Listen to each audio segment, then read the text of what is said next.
intellect by day, and mental running hither and thither, CUD 37. This is how the temperaments may be recognized by the kind of states occurring. 96. However, these directions for recognizing the temperaments have not been handed down in their entirety in either the texts or the commentaries. They are only expressed according to the opinion of the teachers and cannot therefore be treated as authentic.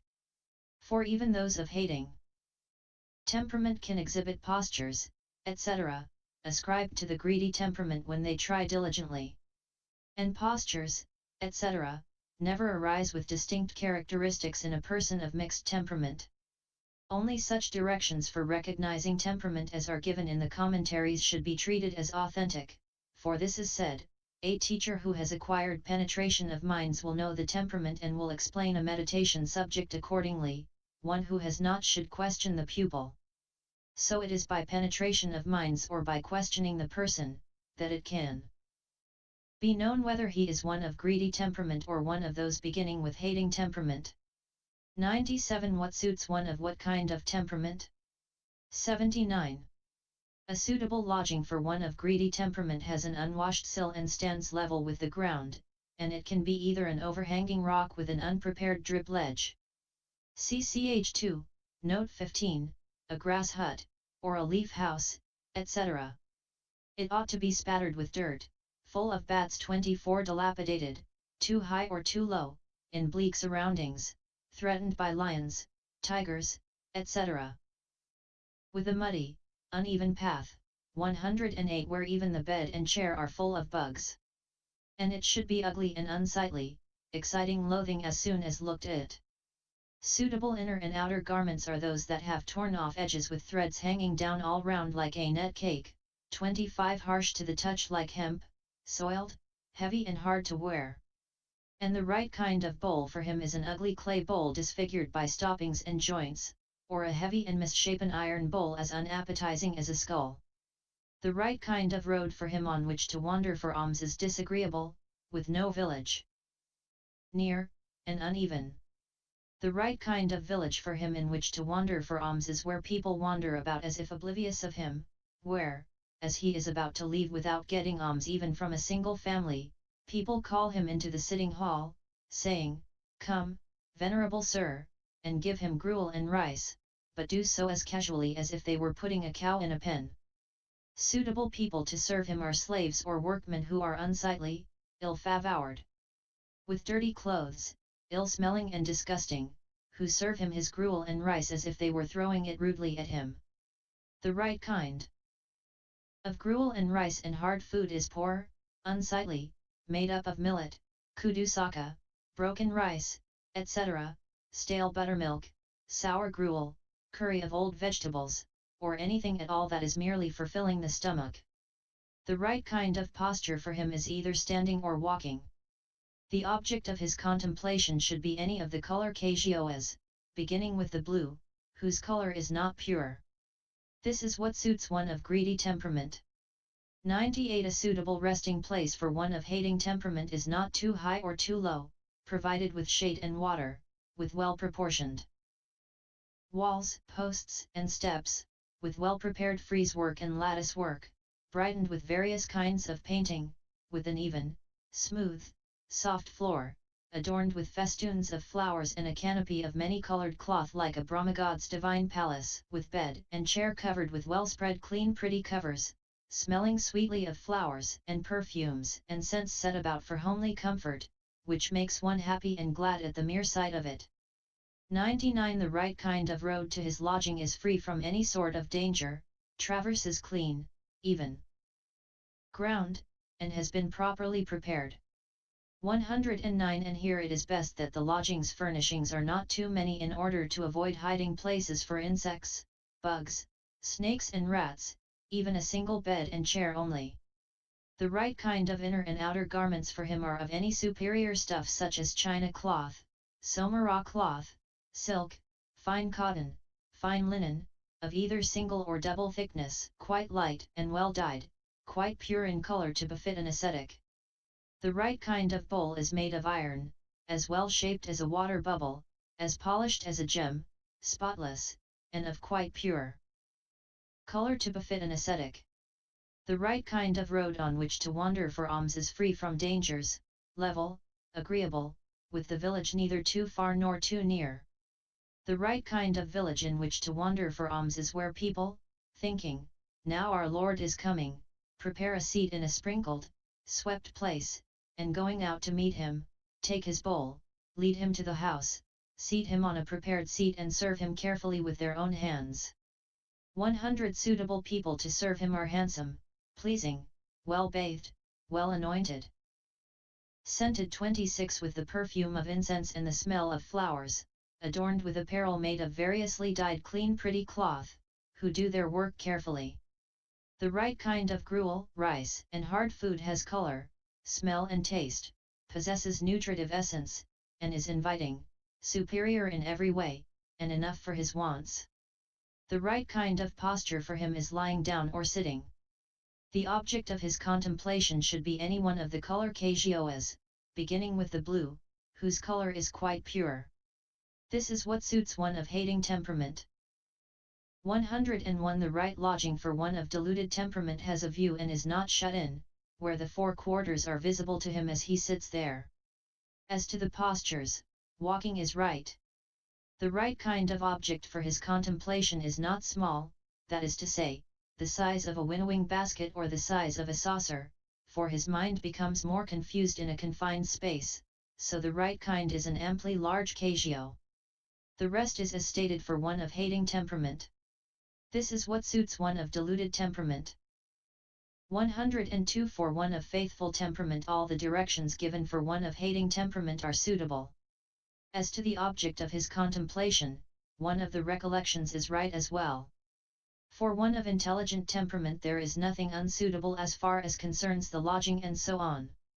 For one of speculative temperament an open lodging with a view, 110 where gardens, groves and ponds, pleasant prospects, panoramas of villages, towns and countryside, and the blue gleam of mountains, are visible to him as he sits there, is not right, for that is a condition for the running hither and thither of applied thought. So he should live in a lodging such as a deep cavern screened by woods like the overhanging rock of the elephant's belly, Hathakachapabara, or Mahinda's cave. Also an ample-sized object of contemplation is not suitable for him, for one like that is a condition for the running hither and thither of applied thought. A small one is right. The rest is as stated for one of greedy temperament. This is what suits one of speculative temperament. These are the details, with definition of the kind, source, recognition, and what is suitable, as regards the various temperaments handed down here with the words that suits his own temperament. 60. 103 However, the meditation subject that is suitable to the temperament has not been cleared up in all its aspects yet. This will become clear automatically when those in the following list are treated in detail. Now, it was said above, and he should apprehend from among the 40 meditation subjects one that suits his own temperament. 60. Here the exposition of the meditation subject should be first understood in these 10 ways. 1. As to enumeration. 2. As to which bring only access and which absorption. 3. As to the kinds of jhana. 4. As to surmounting. 5. As to extension and non-extension. 6. As to object. 7. As to plane. 8. As to apprehending. 9. As to condition. 10. As to suitability to temperament. 104 1. Herein, as to enumeration, it was said above, from among the 40 meditation subjects. 28.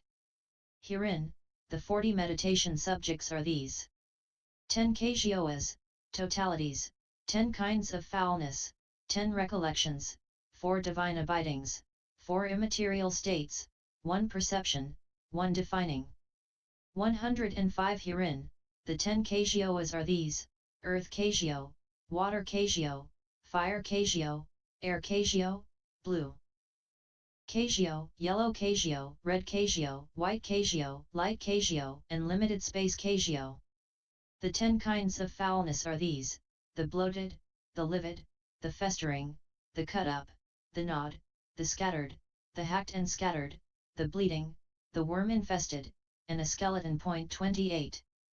The 10 kinds of recollection are these: recollection of the Buddha, the Enlightened One, recollection of the Dhamma, the law, recollection of the Sangha, the community, recollection of virtue, recollection of generosity, recollection of deities, recollection or mindfulness of death, mindfulness occupied with the body, mindfulness of breathing, and recollection of peace. 111. The four divine abidings are these: loving kindness, compassion, gladness, and equanimity. The four immaterial states are these: the base consisting of boundless space, the base consisting of boundless consciousness, the base consisting of nothingness, and the base consisting of neither perception nor non-perception. The one perception is the perception of repulsiveness and nutriment. The one defining is the defining of the four elements. This is how the exposition should be understood as to enumeration. 106. As to which bring access only and which absorption, the 8 recollections, excepting mindfulness occupied with the body and mindfulness of breathing, the perception of repulsiveness and nutriment, and the defining of the four elements, are 10 meditation subjects that bring access only. The others bring absorption. This is as to which bring access only and which absorption. 107. 3. As to the kind of jhana, among those that bring absorption, the 10 kasioas together with mindfulness of breathing bring all 4 jhanas. The 10 kinds of foulness together with mindfulness occupied with the body bring the first jhana. The first 3 divine abidings bring 3 jhanas. The 4th divine abiding and the 4 immaterial states bring the 4th jhana. This is as to the kind of jhana. 108. 4. As to surmounting, there are 2 kinds of surmounting, that is to say, surmounting of factors and surmounting of object. Herein, there is surmounting of factors in the case of all meditation subjects that bring 3 and 4 jhanas, because the second jhana, etc., have to be reached in those same objects by surmounting the jhana factors of applied thought and sustained thought, and so on. Likewise in the case of the 4th divine abiding, for that has to be reached by surmounting joy in the same object as that of loving kindness, and so on. But in the case of the 4 immaterial states there is surmounting of the object, for the base consisting of boundless space has to be reached by surmounting one or other of the first 9 kasioas, and the base consisting of boundless consciousness, etc., have respectively to be reached by surmounting space, and so on. With the rest there is no surmounting. This is as to surmounting. 109. 5. As to extension and non-extension, only the 10 kasioas among these 40 meditation subjects need be extended.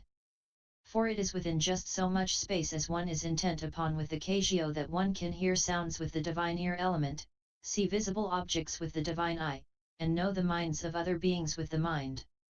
110. Mindfulness occupied with the body and the 10 kinds of foulness need not be extended. Why? Because they have a definite location and because there is no benefit in it. The definiteness of their location will become clear in explaining the method of development, 8.83 138 and 6.40, 41, 79. If the latter are extended, it is only a quantity of corpses that is extended. 112 and there is no benefit. And this is said in answer to the question of Sopaka. Perception of visible forms is quite clear, blessed one, perception of bones is not clear, source untraced 29, for here the perception of visible forms is called quite clear in the sense of extension of the sign, while the perception of bones is called not quite clear in the sense of its non-extension. 111 But the words I was intent upon this whole earth with the perception of a skeleton, th. 18, are said of the manner of appearance to one who has acquired that perception. For just as in the Emperor Dhammasoka's time the Karavika bird uttered a sweet song when it saw its own reflection in the looking glass walls all round and perceived Karavikas in every direction 30, so the elder Siagala Pittar thought, when he saw the sign appearing in all directions through his acquisition of the perception of a skeleton, that the whole earth was covered with bones. 112 If that is so, then is what is called the measurelessness of the object of jhana produced. On foulness 31 contradicted. It is not contradicted. For one man apprehends the sign in a large bloated corpse or skeleton, another in a small one. In this way the jhana of the one has a limited object and of the other a measureless object. Or alternatively, with the measureless object, Dhs 182-84 in elision, is said of it referring to one who extends it, seeing no disadvantage in doing so. But it need not be extended because no benefit results. 113 The rest need not be extended likewise. Why? When a man extends the sign of in-breaths and out-breaths, only a quantity of wind is extended, and it has a definite location, the nose tip. So it need not be extended because of the disadvantage and because of the definiteness of the location. And the divine abidings have living beings as their object. When a man extends the sign of these, only the quantity of living beings would be extended, and there is no purpose in that. So that also need not be extended. 114 When it is said, intent upon one quarter with his heart endued with loving kindness, di 250, etc., that is said for the sake of comprehensive inclusion. For it is when a man develops it progressively by including living beings in one direction by one house, by two houses, etc., that he is said to be intent upon one direction. 113 Not when he extends the sign. And there is no counterpart sign here that he might extend. Also the state of having a limited or measureless object can be understood here according to the way of inclusion. 2. 115 As regards the immaterial states as object, space need not be extended since it is the mere removal of the kasioa materiality, for that should be brought to mind only as the disappearance of the kasioa materiality. If he extends it, nothing further happens. And consciousness need not be extended since it is a state consisting in an individual essence, and it is not possible to extend a state consisting in an individual essence. The disappearance of consciousness need not be extended since it is mere non-existence of consciousness. And the base consisting of neither perception nor non-perception as object need not be extended since it too is a state consisting in an individual essence. 32. 116 The rest need not be extended because they have no sign. For it is the counterpart Sign 33 that would be extendable, and the object of the recollection of the Buddha, etc., is not a counterpart sign. Consequently there is no need for extension there. This is as to extension and non-extension. 117.6.